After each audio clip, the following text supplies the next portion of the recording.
Hello students, and welcome to a new lecture about the basic concepts of chemical bonding.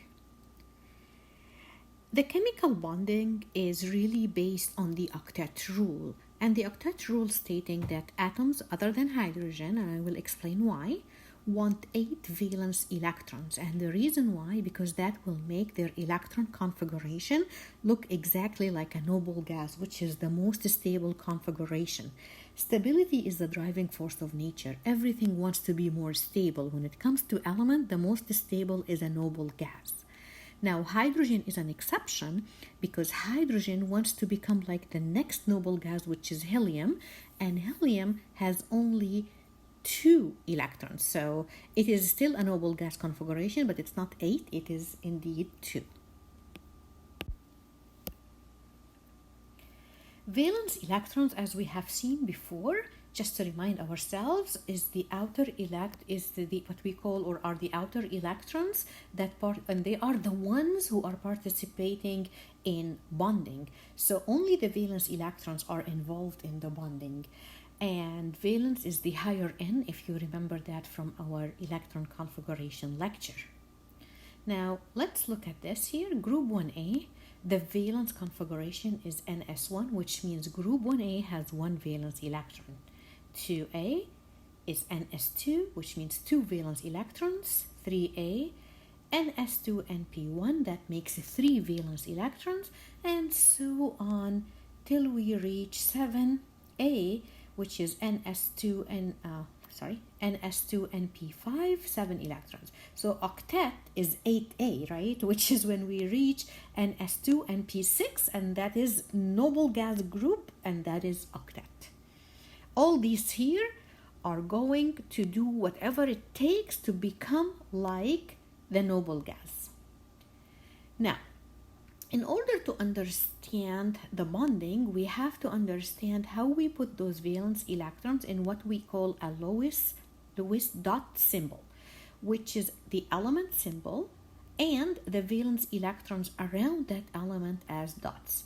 So here is an example. Phosphorus has 5 valence electrons. So this is how these electrons are placed. Now I want to go over the elements with you to see how we place them. Let's start with group 1A. It has 1 valence electron, so we just place 1 valence electron. It can be at any side of the element. Think about it as there are 4 directions: north, south, east, west. You can place that electron at any part of or at any direction of these 4 around the symbol. So in this case, it's a place to the left of the element. It can be above the element, below the element, and to the right of the element. It doesn't matter. Now, you keep the second one away, which means you do not pair till you have to. So group 2A, you have 2 valence electrons. They can be east-west, like in this case, but they also can be northeast or southwest or whatever the combination is, or north-south. It doesn't matter, as long as each one of them is occupying a direction. Now let's look at group 3A. Now you have 3 different electrons at 3 different directions. It doesn't matter what the direction is. 4A, now you have to cover every single direction because you do not pair till you have to. 5A, when I have to start to pair because there are only 4 directions, right? So this is why 5A will have 1 paired electron, or right, on 1 direction. 6A, you have to pair the second direction. 7A, 3 of them are paired, and this is the octet here for starting from neon, of course, where you have 4 pairs of electron. There is a pair at every direction. Now helium is the exception, has the stability with 2 pairs of electrons. Now the types of bonding that we will be studying in this class, we are going to look first at ionic bonds, then we're going to look at covalent bonds. Down the road in the class, we will discuss something that we call metallic bond. Okay. Why ionic bonds occur? And if you remember anything from what we learned about ionic bonds, they actually happen to be between a metal and a nonmetal. So let's look at this example. Here we will see this is the sodium atom, okay? Sodium atom has one valence electron located in 3s. Now, what is easy for sodium as a metal is to lose that electron, because once it loses it, look at the new configuration. It's going to look like the previous noble gas. In this case, it's going to look like a neon. Now, let's take a look at the picture further. And this is what happens in the case of the sodium. It loses the electron, and now we have the sodium cation. Now that electron here that have been lost, right? An atom will not just lose an electron to the space. That's not the way it happens. It happens because in its presence, there is another atom that would like to gain it or pulling it away to gain it. And in this case, that will be the chlorine atom. Look at the chlorine atom. 3s2, 3p5 is the valence. So if it gains one electron, just one electron, that will make it look as 3s2, 3p6, right? And now, when you add the electron to that, it is going to look like the next noble gas when it comes to chlorine, which is argon. So let's look here and see what happens when chlorine gains that electron from the sodium. It will have the noble gas configuration. However, both of them right now, sodium have charges. Sodium has the positive charge and chlorine has the negative charge. So the ionic bond is simply now is an electrostatic force between ions in an ionic compound. So what does that mean? I mean, now that I formed, because each one of them wanted to have an octet, one had to lose an electron and the other one gained it, that resulted in charges. Those charges are opposite charges. They're gonna attract each other and cause what we call electrostatic force. That's a strong force, strong attraction, and that is what we call ionic bond. Now, it involves a transfer of electrons, as we have seen. Let's look at another example. Here is lithium and fluorine. Lithium has the electron configuration of 1s2, 2s1. Fluorine has the electron configuration of 1s2, 2s2, 2p5. Let's focus on the valence. Lithium has one electron in the valence. If it loses it, it will become like helium, 1s2, which is stable. And fluorine has the valence 2s2, 2p5. If it gains that electron, it will become like neon, which is a noble gas and it's stable. Look at the picture now with the dots here, right? Lithium has one valence electron and fluorine has 7 valence electrons. Now, when lithium will lose that electron and fluorine will gain it, that will result in lithium cation and fluoride anion. And between these two right now is an ionic bond because they're going to attract each other in an electrostatic force, right? And that is, again, because each one of them want to reach a higher stability by looking like a noble gas. Electrostatic or lattice energy. Let's see at the definition. This is a very important definition and I want you to know every word. It's the energy required to separate 1 mole of solid ionic compound into gases, ions. Every single word here matters in the definition. So it does have to be 1 mole of solid ionic compound that will separate into gases, ions, right? So it means that if you have a solid salt like sodium chloride, you're gonna have to separate the sodium and the chlorine from each other in the salt into gases, ions. I mean, it is not even doable to melt that salt on your stove. It needs a very, very high temperature because that ionic bond is so strong. Separating them will take a lot of energy. So imagine how much energy you're going to have to put not only to melt, rather to separate the ions from each other, and they have to be in a gas state. That is a very high energy. So that energy measures the stability of an ionic solid, meaning, and I keep saying salt because a lot of those examples are salts, meaning the higher the lattice energy, it means that this ionic compound and this ionic bond is so stable, the bond is so strong, it's very hard to break. That's why the lattice energy is very high. However, when the lattice energy starts to decrease, it means separating is easier and the salt or the solid is less stable. So ionic force is really understood best by Coulomb law. And in the Coulomb law said that the energy equals constant times the charge, the magnitude of the positive charge times the magnitude of the negative charge divided by the distance separating them, right? So this is the magnitude of the positive charge, the magnitude of the negative charge, and the distance that separate them. And that does make sense. If you are, let's say you are, if we are looking at a cation, let me put these pictures here for you so you might understand. Let's say this is a cation with a positive charge.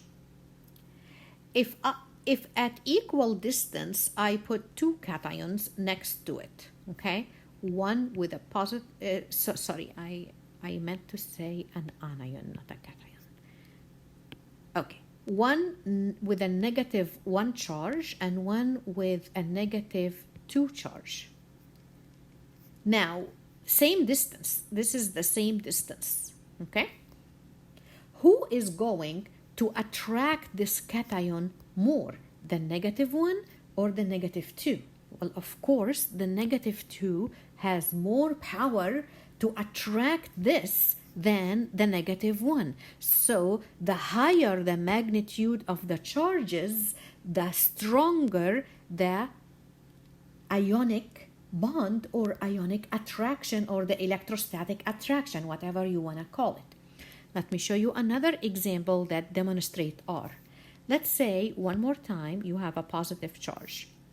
And here you have a negative charge so close and you have a negative charge far away. Which of these two will have a higher influence attracting this cation? Easily, you can tell me by just looking at it, oh, this one will attract it much stronger than this one. Why? It's closer in distance. So the smaller the distance, the stronger the electrostatic attraction. However, which of these two factors is having a higher effect? The magnitude of the charge or the distance of the radius? The answer is the magnitude of the charge. Why? Because when the charges are changing, they change from -1 to -2, that's double, or -3, that's triple, right? However, when the distances, which depends on the radius, the size of the atom, the size of the atom does increase or decrease, but it doesn't increase in a 2 folds or a 3 folds or a 4 folds. It's a smaller change in the radius of the atom when you walk through different elements in the periodic table. So the charge has a much higher influence than a distance, but they are both controlling the strength of the electrostatic attraction.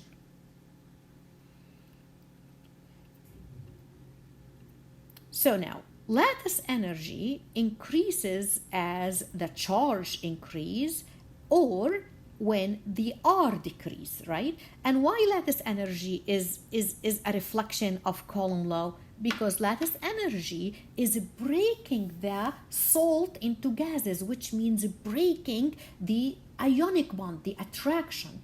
The higher the lattice energy, the stronger the bond. And how can I judge the bond, which one will have a stronger ionic bond? There are charges and there are radiuses. So I can look at different salts and tell which one has the strongest ionic bond, as I'm going to show you in an example. And the one that has the strongest ionic bond has the highest lattice energy. So there is a straight, direct correlation between lattice energy and the strength of the ionic bond. Here are examples to make that point.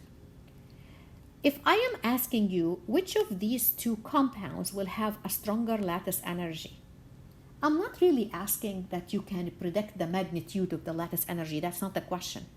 I'm asking, can you predict the strength of the ionic bond? And the answer is yes, because the strength of the ionic bond depends on the magnitude of the charge and the distance separating the two charges.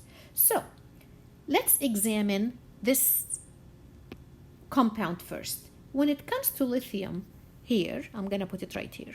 Sorry for that. Let's just go one step back. Okay. When it comes to lithium, the charge is +1. Fluorine, -1. For lithium chloride, lithium is +1.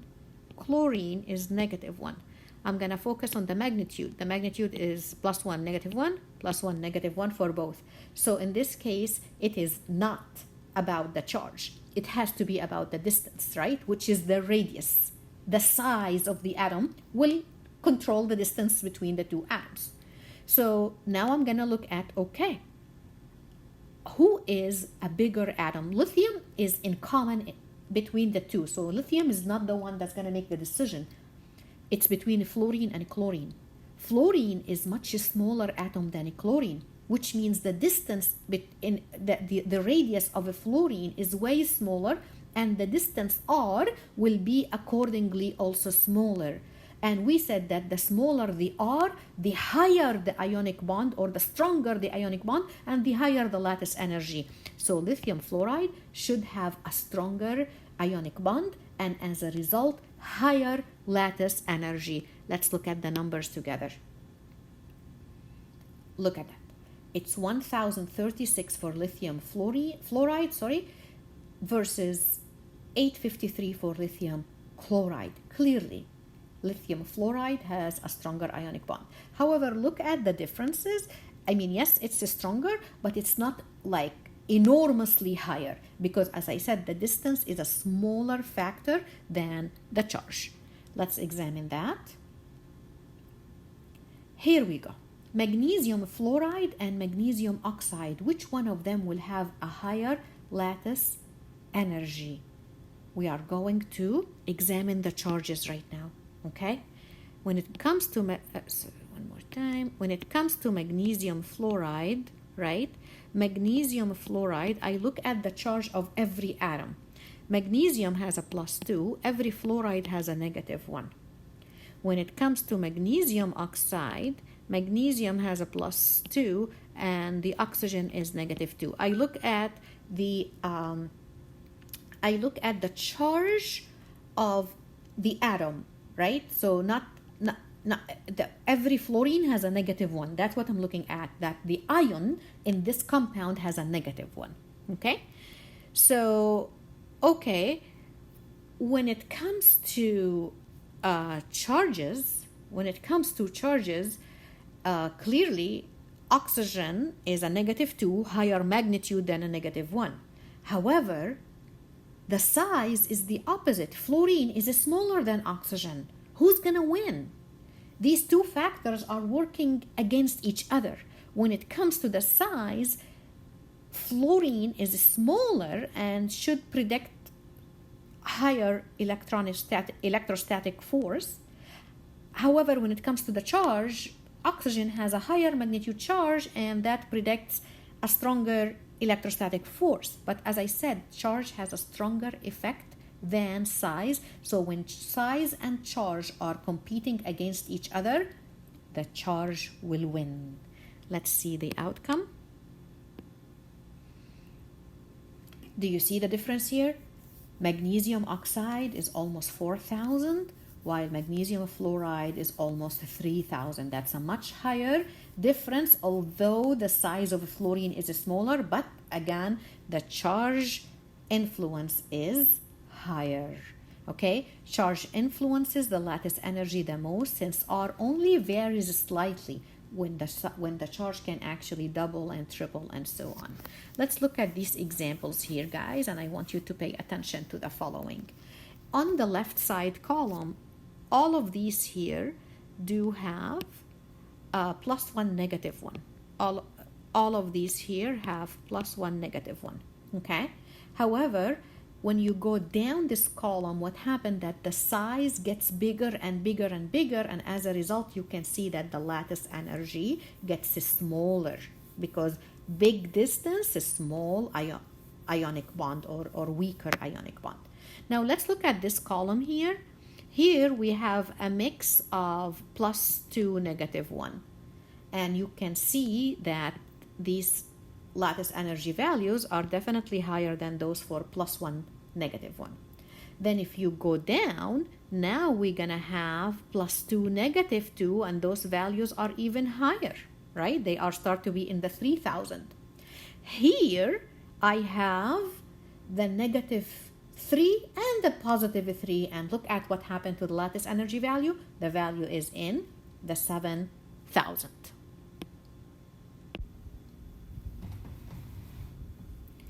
Now let's look at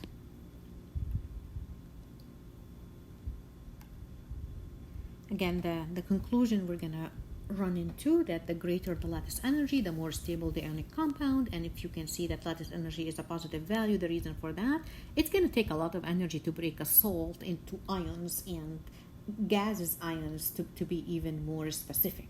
Okay, so now Born-Haber's cycle for determining lattice energy. This is a very important topic and it can be also challenging, so I really want you to pay attention. Born-Haber cycle, it relates lattice energy of ionic compound to ionization energy, electron affinity, and other atomic and molecular properties based on Hess's law. So it is really an application of Hess's law. So I want you now to go with this diagram with me step by step. This is the most important thing that I'm going to have here. And what you can see now, that this here is 1 mole of solid salt, and the solid salt is lithium fluoride. Now, do you remember the definition of the standard heat of formation?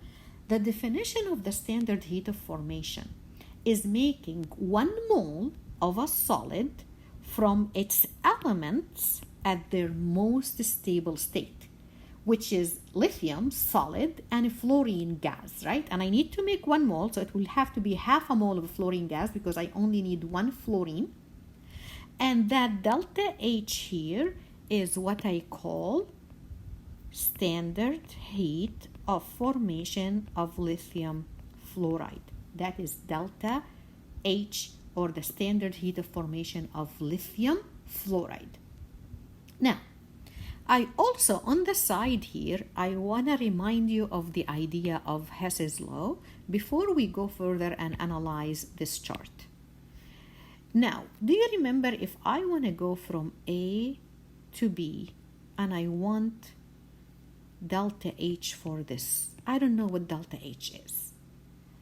However, I know that if I went from A to C, from C to D, from D to E, and back to B, and I have delta H1 here, delta H2 here, delta H3 here, delta H4 here, then I can say that delta H, let's call this delta H reaction, will equal to delta H1 plus delta H2 plus delta H3 plus delta H4.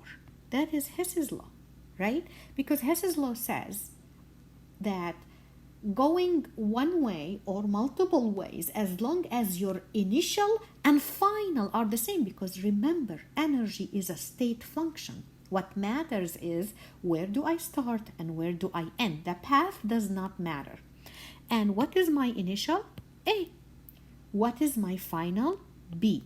So going in one step, which is reaction, delta H reaction, or multiple steps, delta H1, delta H2, delta H3, delta H4, should be the same because they have the same initial and the same final, right? That is Hess's law.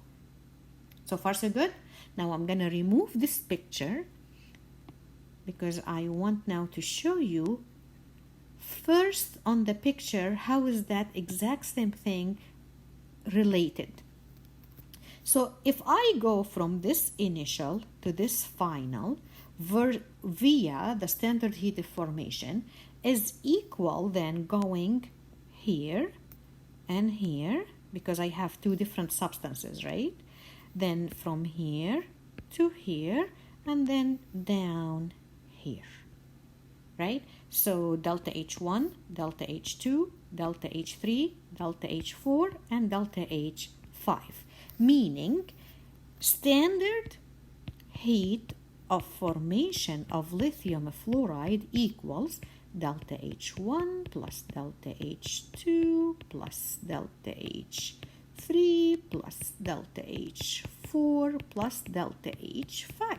It's the exact same picture that I just drew, right? I'm gonna color code again, and I'm going to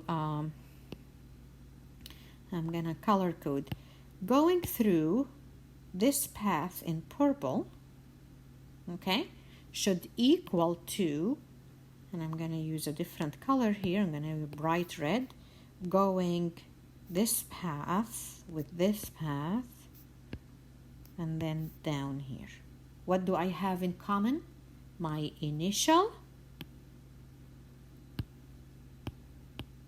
and my final are the same. Whether I go the purple path or I go the red path, I have the exact same initial and the exact same final.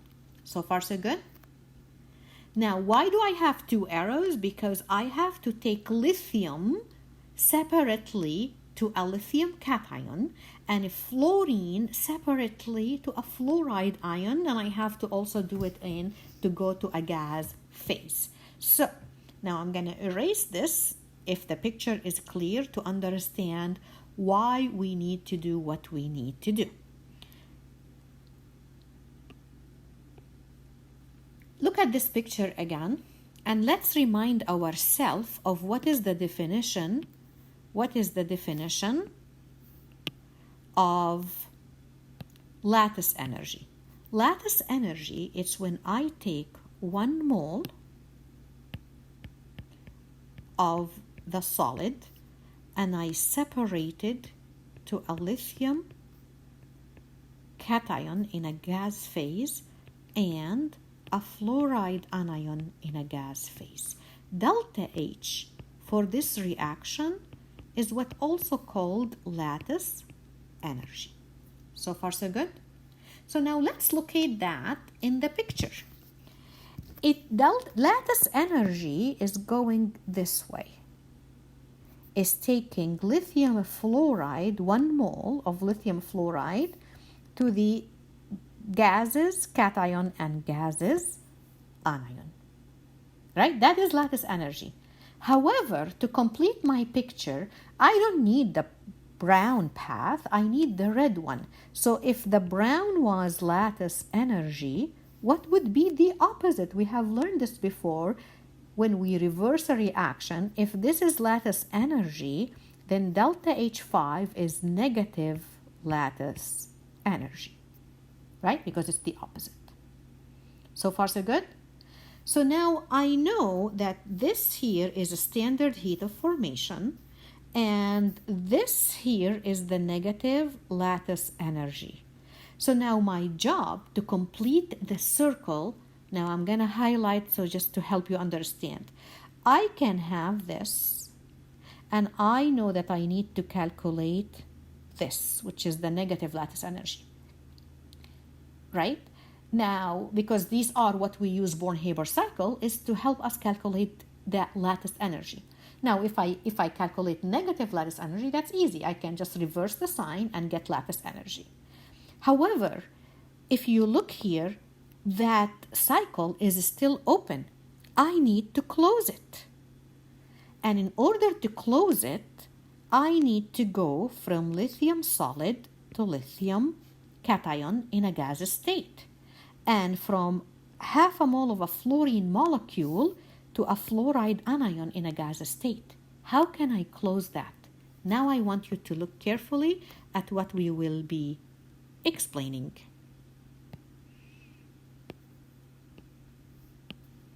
the first thing, I need to take lithium that will be solid to a lithium gas, which means sublimation. Now, does the literature give me this value, how much energy I need to sublime lithium from solid to a gas? The answer is yes. I can pull this value from the literature. Delta H1 is heat of sublimation, okay?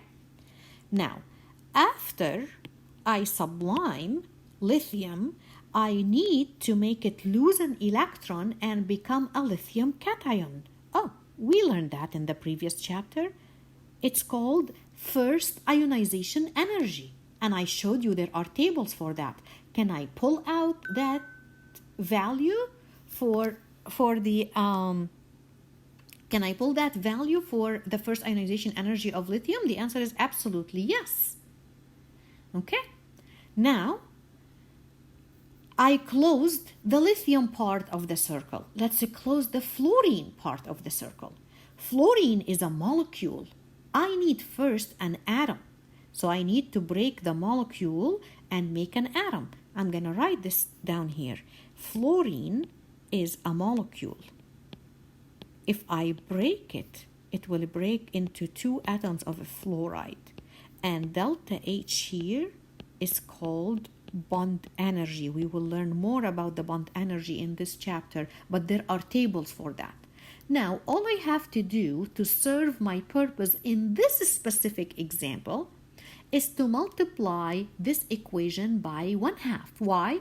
Because I have half a mole of a fluorine molecule, which will give me I need only 1 atom of a fluorine, and therefore delta H will 2 in this case will be bond energy over 2. So that's easy. I can go to the table, pull out the bond energy and divide it by 2 for that specific case.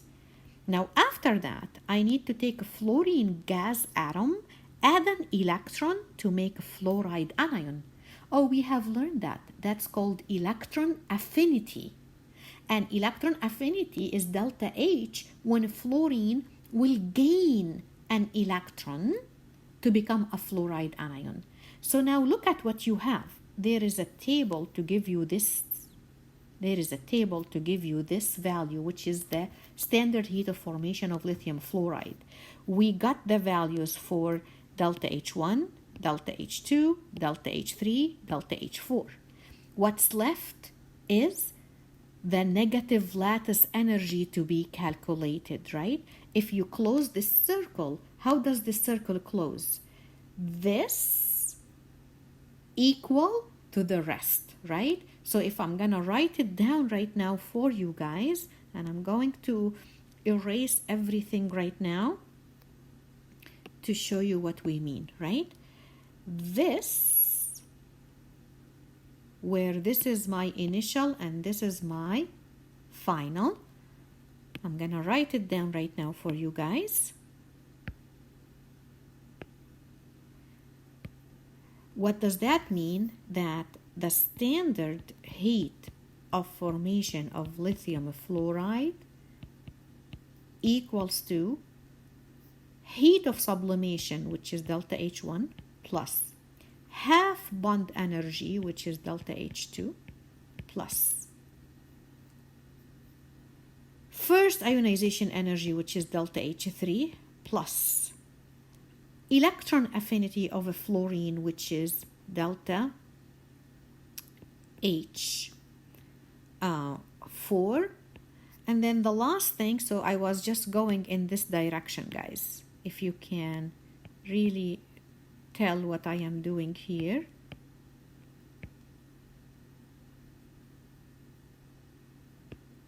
I am going in this direction.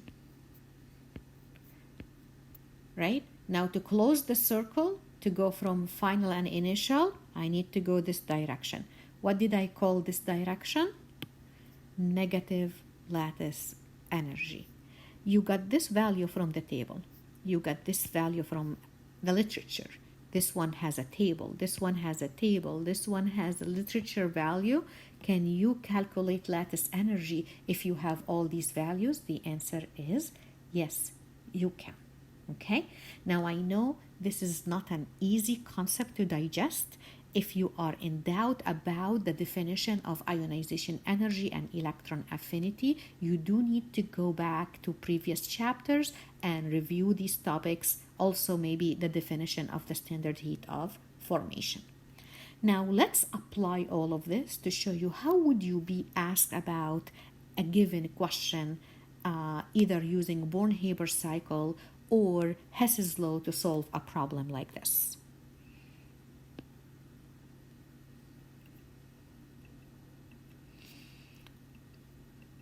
So this is just summarizing everything that I have said. And here is a question that we can be asked about. Calculate the lattice energy of lithium fluoride if the heat of sublimation of lithium was found to be 155.2 kilojoule per mole, and if the heat of formation of lithium fluoride is negative 594.1 kilojoule per mole. Now, the first thing you do, and this is, please pay attention to the following. In any exam or a quiz, we will provide the bond energy table, right? So this is not, unlike other information that will be given in the question, bond energy will not. So which means you have to go to the table provided in the exam and find the bond energy, right? So the first thing you want to do is find the bond energy for a fluorine molecule and have this value down. Now, remember, there are tables that shows the first ionization energy, or some ions you need second ionization energy or third ionization energy, and I will show you examples. This is a value that either can be taken from the literature or a table, or can be provided in the question. Electron affinity is another value that can be given in the question from the literature, or sometimes you can be asked about, and I will explain what does that mean. But these are the values that I need for that specific question that's asking me about calculating lattice energy. So now let's look at this here. So it's the exact same wording as the previous question. I apologize, it got cut out, so I'm gonna put you back to see the question. Calculate the lattice energy for lithium fluoride if the heat of sublimation for lithium is 155.2 kilojoule per mole, and the heat of formation is negative 594.1 kilojoule per mole. Bond energy was 150.6 kilojoule per mole. Lithium first ionization energy is 520 kilojoule per mole, and fluorine electron affinity is negative 328 kilojoule per mole. What I want to do here, I want to do both. I want to show you the cycle, how you draw the cycle, and how you also do Hess's law. And I'm going to put them parallel to each other, okay? So, everything, I'm going to write it down just that you actually have it in front of you. Everything is equal to the standard heat of formation of the solid ionic compound given in the question. Remember how in Hess's law, all the equations has to add up to equal one equation that you are solving for? Same thing here. That one equation is the standard heat of formation. So I always start writing down the standard heat of formation. The definition: forming 1 mole of a solid compound from its elements at their most stable state. Most stable state of lithium is lithium solid. Most stable state of fluorine is a fluorine gas. However, I need to keep 1 mole here, which means I have to balance here. Half a mole of a fluorine gas, okay? Everything equal the standard heat of formation. What is delta H for this? This is the standard heat of formation. Now, parallel, I'm gonna make it as Hess's law. Hess's law, all the equation above the line will equal, I'm going to actually move the line a little bit higher. All the equation above the line will add up to equal what's below the line. And what's below the line? Standard heat of formation.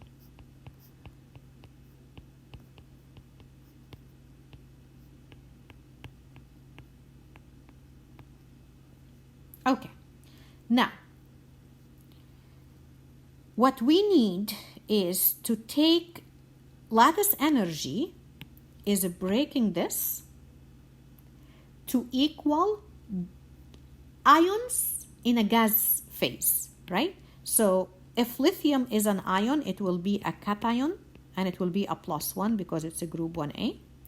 And if a fluorine is an ion, it will be a fluoride anion in a gas state, right? That is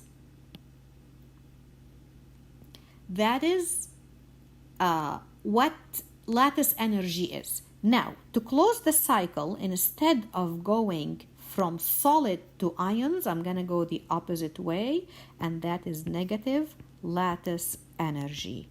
Okay? If I'm going to write this on Hess's law, what is negative lattice energy? Lattice energy is taking the salt and breaking it. Negative lattice energy is having the cations and the anion gas giving me the solid. Delta H here is what I call negative lattice energy. Okay, now I need to start closing the circle. The first thing I need to do is to start with one element at the time. On the cycle, I'm gonna take lithium from solid to lithium gas. What does that mean? That's heat of sublimation, right? So I'm gonna put it on Hess's law. Lithium solid will be converted to lithium gas, and delta H here is heat of sublimation. Okay, heat of sublimation. Did they give you heat of sublimation? Let's see. They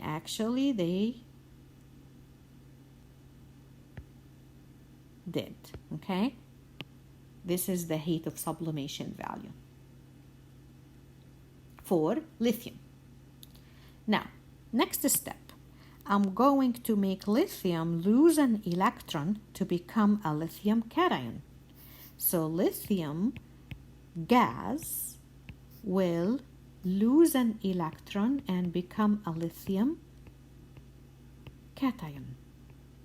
This is delta H2. What is delta H2? What is that? What does that mean to me? That is first ionization energy of lithium, and that value is given. Okay?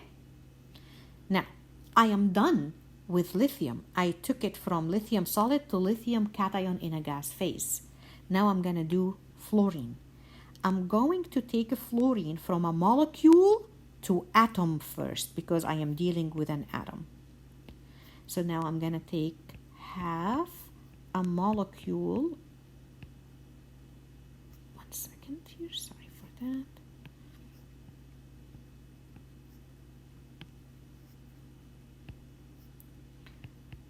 And I am going to have a fluorine atom, and that is delta H3. What is delta H3? What was given at? That is a fluorine electron I'm so sorry. That is bond energy of a fluorine. However, remember, right? What I have here is bond energy over 2. Why? I'm going to write it again just in case you have forgot it from the previous slide. Right? When bond energy is when you have a molecule of a fluorine, because that is one bond, right? I'm going to draw the bond. This is one covalent bond. Then you break it to 2 fluorine atoms. These are gas, and this is gas. Delta H for that is equal bond energy. Now, if you want to do half a molecule, then you multiply everything by half, And delta H right now, to give you one atom, will be bond energy over 2. All right, now that I have a fluorine atom, I'm going to add an electron to make it a fluoride anion. And what do I call that? Fluorine electron affinity. From this is delta H when a fluorine atom gains an electron. So let's write this down. Now you have a fluorine atom gaining an electron to become a fluoride anion. And delta H4 is electron affinity. Now look at this. Let's go now and see, did you close the circle in Bornhaber? The answer is yes. Looking nice. Let's look at Hess's law. Let's do Hess's law like we know how to do Hess's law, right? Let's cancel out what's canceling out. Lithium, gas, lithium, gas. Lithium cation, gas with lithium cation gas. Fluorine atom in a gas state, fluorine atom in a gas state, fluorine anion in a gas state, fluorine anion in a gas state. What's left in the reactant side and in the product side? Let's look at that together too. On the reactant side, I have a lithium solid, and I also have half a fluorine molecule. On the product side, I have lithium solid, lithium fluoride solid, the salt. Now, does that add up to the equation down? Yes, it does. And what did I call that here? This delta H is the standard heat of formation of lithium fluoride solid. So now, I'm going to rewrite this part. Everything is equal to the standard heat of formation of lithium fluoride. So what does that mean? Let's do that. It means that the standard heat of formation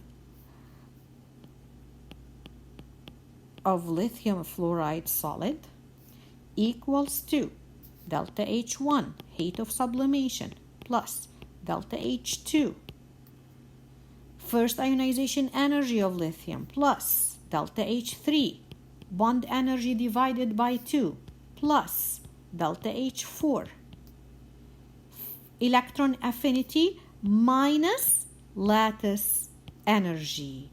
Okay? Now, we got this value, we got this value, we got this value, we have this value, we have this value. Can we calculate this one? The answer is yes. And if we do the math and we perform the math correctly, I'm going to take you back to the slide right now. I will leave this screen here for a second in case you want to look at it more before I erase it or take you back to the previous slides.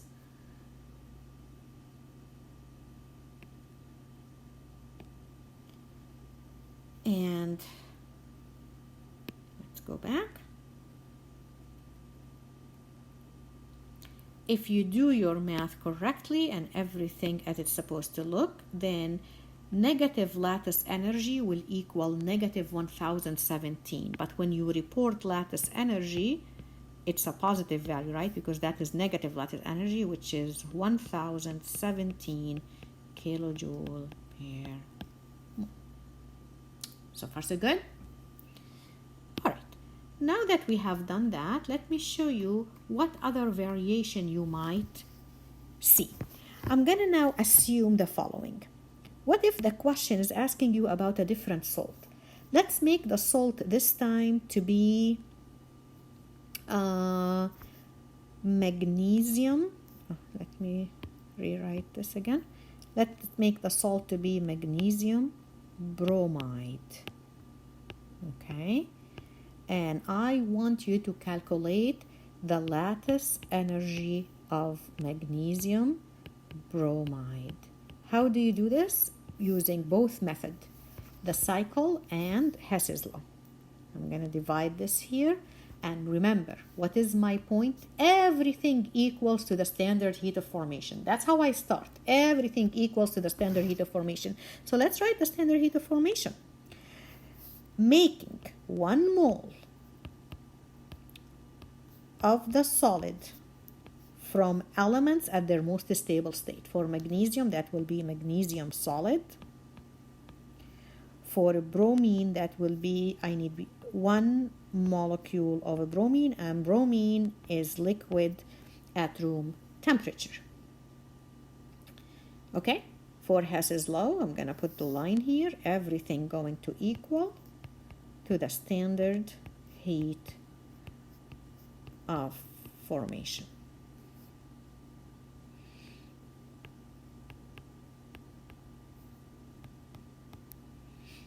All right, now it is taking lattice energy that I am after, taking that 1 mole of solid and making it ion at the gas state. So for magnesium, what is the most stable ion for magnesium? What is the cation charge here? It's a +2, and it has to be gas. And for bromine, I'm going to have 2 bromide anion, because I have 2 in the formula, and they have to be atoms, ionic atoms in a gas state, right? And that here is negative lattice energy. So now I'm going to draw negative lattice energy, and that means I'm going to have the cations combining together with the anions to give the 1 mole of the solid.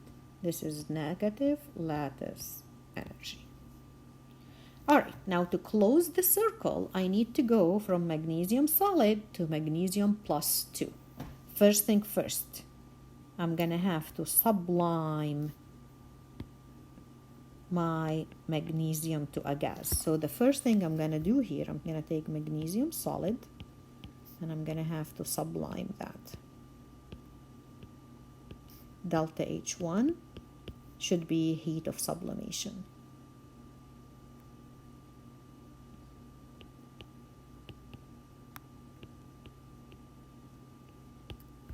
Heat of sublimation. Okay, that should be given in the question or the literature. You know, normally it's a value that's given. Now, when I ionize, I first have to go to the first ionization energy. So that is the first ionization energy. I'm going to take magnesium gas. It's going to lose an electron and become a magnesium cation.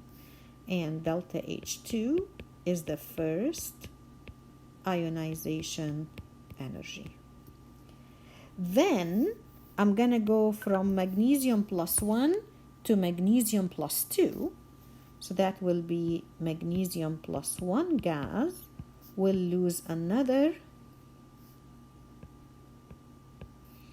electron to become magnesium +2 gas, and delta H3 is second ionization energy. So here is a new variation in this question. The cation here has a +2, so I have to have 2 ionization energy, the first and the second. All right. Now, bromine here is a liquid, so the first thing I need to do is vaporize that into gas. Here is a new variation. So bromine liquid will become bromine gas. And delta H4 here is heat of vaporization, another thing that can be given to you, and we have tables for that. Then you're going to break the bond into 2 bromine atoms in a gas state. So 1 bromine molecule in a gas will become 2 bromine atoms as a gas, and delta H5 in this case is equal to the bond energy. I'm not dividing by 2. Here is another variation. Why? Because I started with 1 mole, 1 bond, and I'm having 2 atoms. I'm not dividing. I'm getting both of them. Okay. Now I'm going to make this is a little smaller here just to allow me space. Now I'm going to take 2 bromine atoms. I'm going to add 2 electrons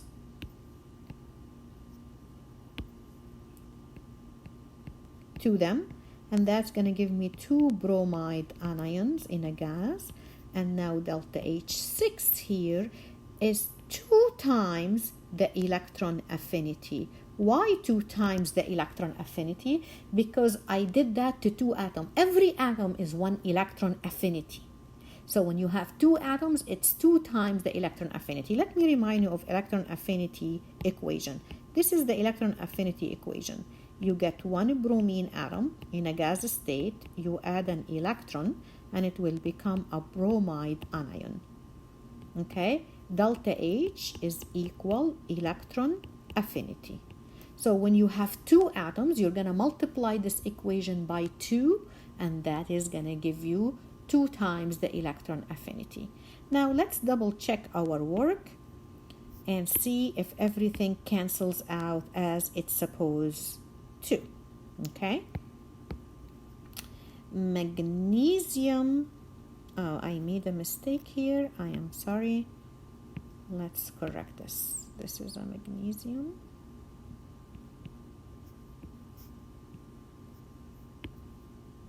In a gas state. Okay? So now let's see. Because I sublimed it and then I ionized it. Magnesium gas with magnesium gas, magnesium plus 1 with magnesium plus 1, magnesium plus 2 with magnesium plus 2. 2 electrons with 2 electrons. Okay?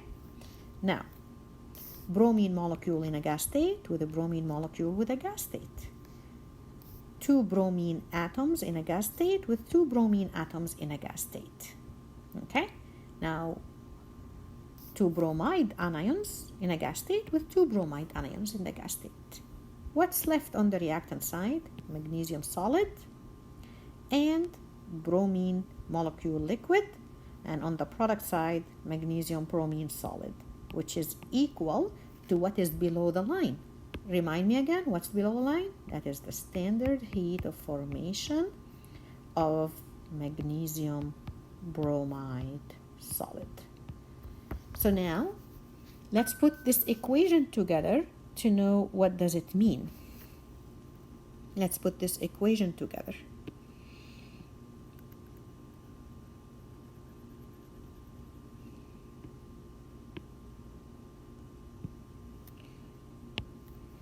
The standard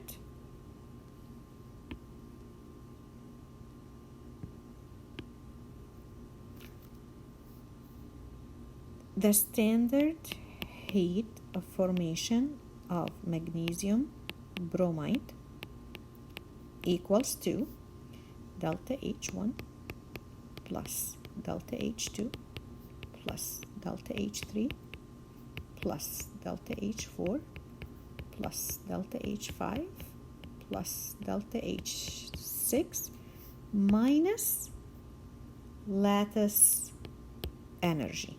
Now, can I give you, I'm just going to make you understand that if the question is asking about lattice energy, it means you have all the values except for the lattice energy. But can I give you the lattice energy, the standard heat of formation,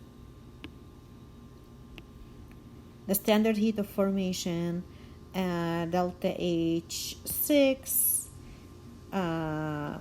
delta H5, and delta H4, delta H2, delta H1, and ask you to tell me what is the second ionization energy of magnesium? The answer is yes, because in this case, everything is given except for delta H3, which is the second ionization of magnesium. So I either can ask about the lattice energy or any one of these delta H's if it's not given to you in the question.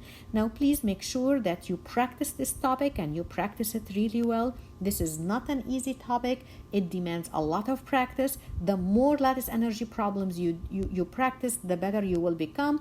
Every second exam will have a lattice energy question. Every final exam will have a lattice energy question.